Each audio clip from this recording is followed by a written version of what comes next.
বিয়েবাড়িতে যাওয়ার জন্য যদি হেভি গ্লিটারি একদমই বোল্ড টাইপের আই মেকআপ পছন্দ করো, আজকের আই লুকটা একদমই তাদের জন্য।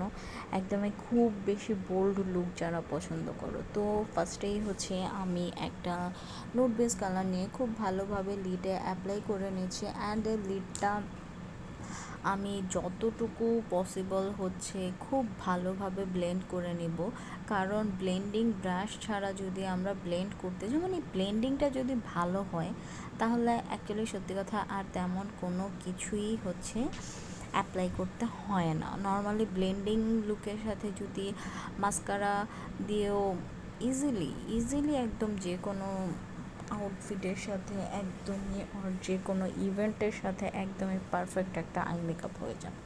তো তোমরা খেয়াল করলে দেখতে পাবে সেম কালারটা দিয়েও হচ্ছে আমি লোয়ার পোর্শনটা কমপ্লিট করে নিচ্ছি, যাতে আমার ওভারঅলে দেখতে সব কিছু একই লাগে, খুব ডিফারেন্ট যাতে না লাগে। অ্যান্ড এই কালারটা দিয়ে খুব ভালোভাবে আমি লিডে অ্যাপ্লাই করে নিচ্ছি, একদমই খুবই সফটলি আমি ব্লেন্ড করছি। দেন আমার ব্লেন্ডিং শেষ হওয়ার পর তারপর হচ্ছে ছোট একটা ব্রাশ নিয়েছি, অন্য একটু ডার্ক টোনের লাইক 2 শেড ডার্কার একটা কালার নিয়ে খুব ভালোভাবে লিডে অ্যাপ্লাই করে নেবে। দেন এটাও খুব ভালোভাবে ব্লেন্ড করে দেব। ব্লেন্ডিংয়ের ক্ষেত্রে কোনো মানে বিন্দু পরিমাণ কোনো কম্প্রোমাইজ করা যাবে না। মানে এই ক্ষেত্রে যদি কম্প্রোমাইজ করতে গেলে আমাদের আই মেকআপ পুরো অন্যরকম হয়ে যাবে, ডিফারেন্ট হয়ে যাবে, একদমই পচা লাগবে, প্যাচি লাগবে, একটু সুন্দর কোনো ভালো কোনো আউটপুট আসবে না। একদমই পচা মানে লাইক একদমই ভালো লাগবে না। দেন এর চেয়ে একদমই ছোট একটা ব্রাশ নিয়ে পুরোটা ওভারঅলে আর একটু আমি ব্লেন্ড করে নিচ্ছি, কারণ গ্লিটার বা শিমারের পর অত একটা ভালোভাবে ব্লেন্ডিং করা যায় না যতটা হচ্ছে কালার দিয়ে আমরা নর্মালি ব্লেন্ডিং করতে পারি। তোমরা দেখতে পাচ্ছ আমি ফিঙ্গারের শিমার অ্যাপ্লাই করছি, শিমারটা দিয়ে তারপর হচ্ছে আমি এই আউটার কর্নারটাতে হচ্ছে একটু ডার্ক টোনের কালার নিয়ে সেটাও আবার ভালোভাবে ব্লেন্ড করে দিচ্ছি, যাতে ওভারঅলে সব কিছু যাতে সুন্দর লাগে দেখতে। এরকম না যে একদিকে কালার ইউজ করেছে অন্যদিকে করিনি, এরকম যাতে একদমই না লাগে।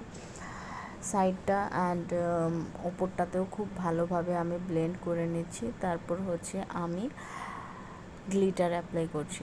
তোমরা বুঝেই গিয়েছো আমি কতটা পিগমেন্ট গ্লিটারগুলো ইউজ করেছি। অ্যান্ড লোয়ার পোর্শনটাও খুব ভালোভাবে আমি ছোট একটা ব্রাশ দিয়ে ব্লেন্ড করে নিচ্ছি, যাতে আমার কোনো মানে হার্শ লাইন যাতে ক্রিয়েট না হয়। দেন হচ্ছে ইনার কর্নার অ্যান্ড ব্রাবনটা হাইলাইট করে নিয়েছি, তারপর হচ্ছে মাস্কারা পরে নিয়েছি।